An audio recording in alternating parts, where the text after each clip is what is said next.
Halo teman-teman semuanya, bagaimana kabarnya? Semoga kabarnya sehat-sehat selalu ya. Selamat datang kembali di channel Study with Student bersama saya Yunus Fabriansyah. Dan pada video kali ini kita akan melanjutkan project kita, yaitu project bagi resep di playlist pemrograman web dasar. Kita akan ngoding, mungkin ini adalah video terakhir kita akan ngoding tentang otorisasi atau authorization gitu ya. Jadi singkatnya otorisasi itu adalah pemberian hak akses teman-teman semuanya. Kita sebenarnya sudah lakukan itu di video sebelumnya mengenai session. Jadi kita itu udah memberikan otorisasi berbagai macam tindakan yang boleh dilakukan oleh user dengan kategori ini begitu. Kayak misalnya untuk user yang sudah login itu bisa ngapain. Kemudian ini kan yang belum login gitu, ini bisa ngapain aja. Itu nggak bisa cuman bisa ngeliat aja, nggak bisa buat resep gitu-gitu ya, dia belum. Oke, itu otorisasi. Atau bahkan nanti ketika di aplikasi teman-teman semuanya itu ada beberapa jenis user. Ada admin, kemudian ada pelanggan, dan lain sebagainya. Itu kita bisa kasih kategorinya masing-masing.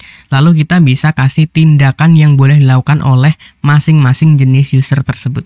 Nah, itu namanya otorisasi. Seperti kalau belum login, nggak boleh nambah resep gitu ya. Nggak boleh edit resep, nggak boleh hapus resep. Kemudian kalau misalnya dia sudah login, misalnya saya login terlebih dahulu ya. Seingat saya itu Yunus aja, Yunus juga. Nah ini.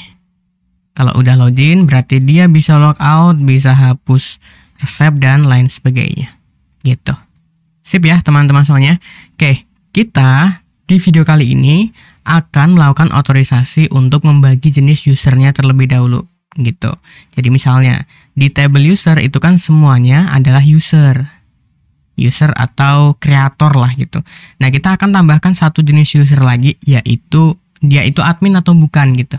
Sip. Jadi nanti untuk kategorinya itu bisa ditambah, misalnya ada kategori lain gitu bisa ditambah, lalu ada user yang buat resep berdasarkan kategori tersebut. Nah, kita akan ubah ya berarti strukturnya. Nanti saya akan share untuk SQL-nya. File SQL dari struktur database ini saya mau tambahin satu kolom baru setelah foto ya. Nah ini go, saya mau ini is admin gitu, is admin. Ini berarti tinyin ini, terus defaultnya saya mau dia itu 0, jadi bukan admin. Sip, save dulu. Jadi secara default semuanya itu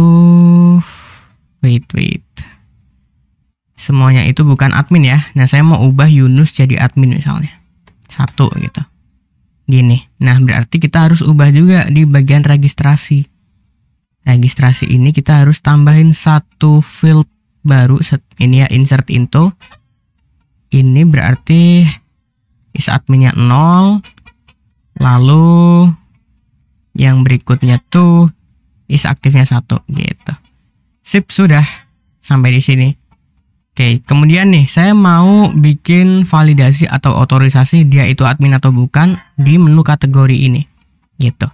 Walaupun ini kalau menu kategori kita klik masih kosong ya. Oke, jadi misalnya kita bikin aja file baru di sini ya. Namanya kategori. Betul ya? Oke, kategori.php. Kategori.php. Kita contek aja dari indeks ya. Nah, ini paste.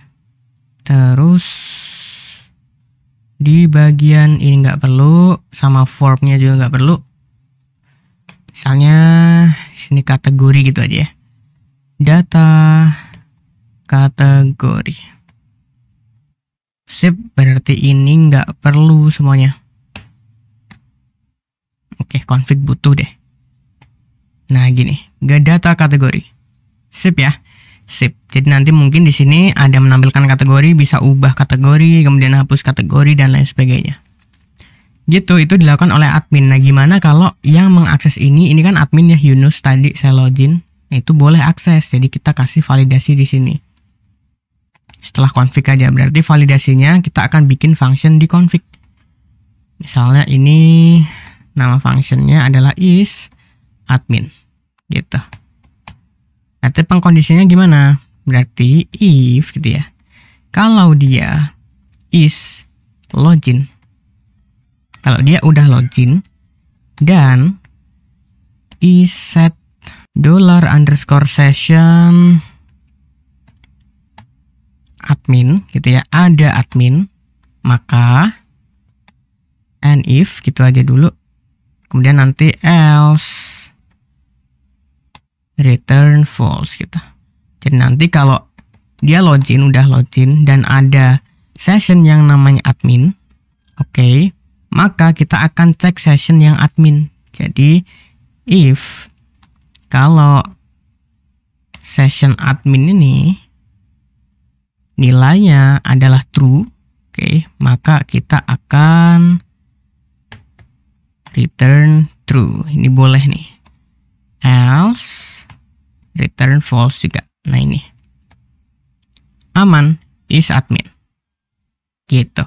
Sip ya teman-teman semuanya. Berarti kita sekarang ketika login, di function login, kita harus tambahin satu session baru, $_session namanya admin gitu ya, sama dengan $row apa nih, berarti $row is admin ya gitu. Kalau satu true tadi, berarti kalau dua false. Coba kita logout terlebih dahulu. Oke, aman. Login kembali, Yunus aja, Yunus juga. Nah sekarang kita kasih validasi di kategorinya. Misalnya di sini ya. Gini, if kalau dia bukan admin gitu ya, is admin, maka and if gitu. Ketika dia bukan admin, maka arahkan dia langsung die aja atau exit ya, biar yakin. Dua-duanya silahkan dipakai. Header, location, kemana, ke index.php aja ya. Gini.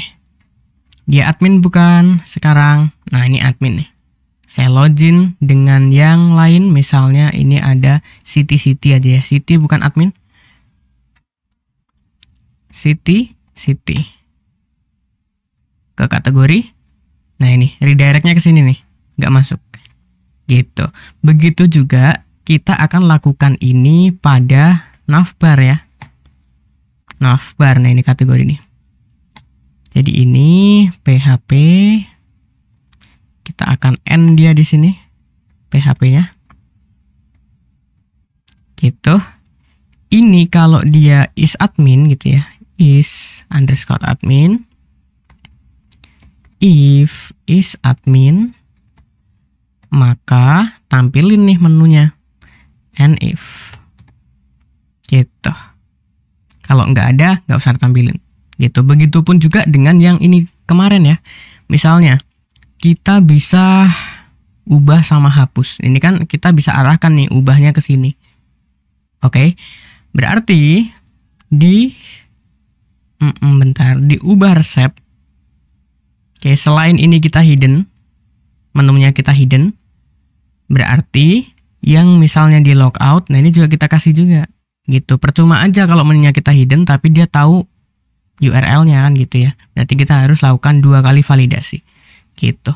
Di logout, kemudian dihapus resep juga, kemudian ubah resep, tambah resep pun sama. Add tambah resep mana nih? Tambah ya, tambah. Nah ini. Sip. Itu harus dilakukan validasi 2 kali. Gitu teman-teman semuanya. Sip. Kemudian nih, otorisasi yang berikutnya ini nih, ubah sama hapus kalau yang ini punyanya gitu. Resep ini punyanya. Misalnya saya login sebagai Mbak Siti ya sekarang, maka yang boleh hapus ini hanya Mbak Siti. Selain itu nggak boleh. Begitupun Mbak Siti nggak boleh hapus tempat Pak Budi dan lain sebagainya. Gitu. Jadi kita lari ke indeks dulu ya. Lari ke indeks. Nah ini. Terus kita akan kasih di sini. Kalau dia login, arahkan ini. Atau gini deh. Kalau dia login dan dan $receipt Setelah itu ada apa aja ya di receipt tuh, di view receipt. Saya tambahkan beberapa kolom deh kalau saya nggak salah. Nah ini user ID, receipt user ID. Oke, sama dengan $session. Sessionnya apa ya? User ID juga kalau nggak salah. Kita bikinnya di config tuh. Oke, user ID sama. Jadi kalau itu milik dia gitu ya, maka boleh. Kalau enggak boleh. Nah itu. Jadi tempat Mbak Siti ya diolah sama Mbak Siti. Tempat Pak Budi ini diolah sama Pak Budi. Ini kalau kita ke sini, ini masih ada. Berarti kita harus kasih juga di detail ya. Di detail kita akan copy aja mungkin dari sini. Copy masuk ke detail if. Nah ini. Gitu. Benar? Harusnya benar ya. And receipt user ID. Oh sorry. Receipt user ID. Nah gitu. Oh kelebihan. Oke. Nah gitu. Ini pun kalau misalnya 5 ya. Ini kan bukan punya Mbak Siti. Kalau kita tahu URL-nya, ubah resep. Nah ini boleh juga, berarti kita harus lakukan validasi juga di ubah resep. Gitu. Tadi gimana ya? Tadi berarti kita bisa contek if-nya aja. If ini. Kondisi kalau login, kalau belum login arahkan ke login gitu ya. Kemudian kita akan paste yang di sini. And if kalau resepnya bukan milik dia, maka header, die, exit, pakai aja semuanya. Maka arahkan location index.php. Gitu. Masih bisa? Masih bisa. Ini bisa. Ini bisa karena punya Mbak Siti. Ini bisa ubah ke detail ya, ubah resep. Ini masih boleh. Tidak sama dengan kan gitu ya. Tidak sama dengan. Boleh nggak? Oke. Hehe. Gitu ya. Berarti di detail tadi. Oke, benar. Tidak sama dengan kan lawannya sama dengan. Nah ini. Sip, begitupun juga dihapus resep. Kita akan kasih itu di sini. Sip, aman. Itu validasi kita. Atau teman-teman bisa kasih di sini menu my recipe ya, my recipe gitu. Jadi untuk yang login resepnya semua ada di sini. Jadi nggak ngumpul seperti ini. Tapi kita nggak akan lakukan itu. Saya nggak akan lakukan itu karena teman-teman sudah tahu konsepnya. Bisa diterapkan untuk membuat aplikasi yang berbeda atau aplikasi yang berbeda dengan kreativitas yang lebih keren lagi gitu. Jadi mungkin saya rasa itu ya untuk video kali ini tentang otorisasi. Jadi singkatnya tadi, otorisasi itu adalah kepemilikan atau hak akses atau tanggung jawab yang boleh dilakukan oleh beberapa kategori user. User yang belum login, user yang sudah login, atau bahkan hak akses yang diberikan untuk tingkatan masing-masing user. Jadi saya rasa itu untuk video kali ini. Mudah-mudahan videonya bermanfaat. Saya Nusa Briansyah pamit. Saya ucapkan thank you. Terima kasih. Keep learning and keep spirits teman-teman semuanya.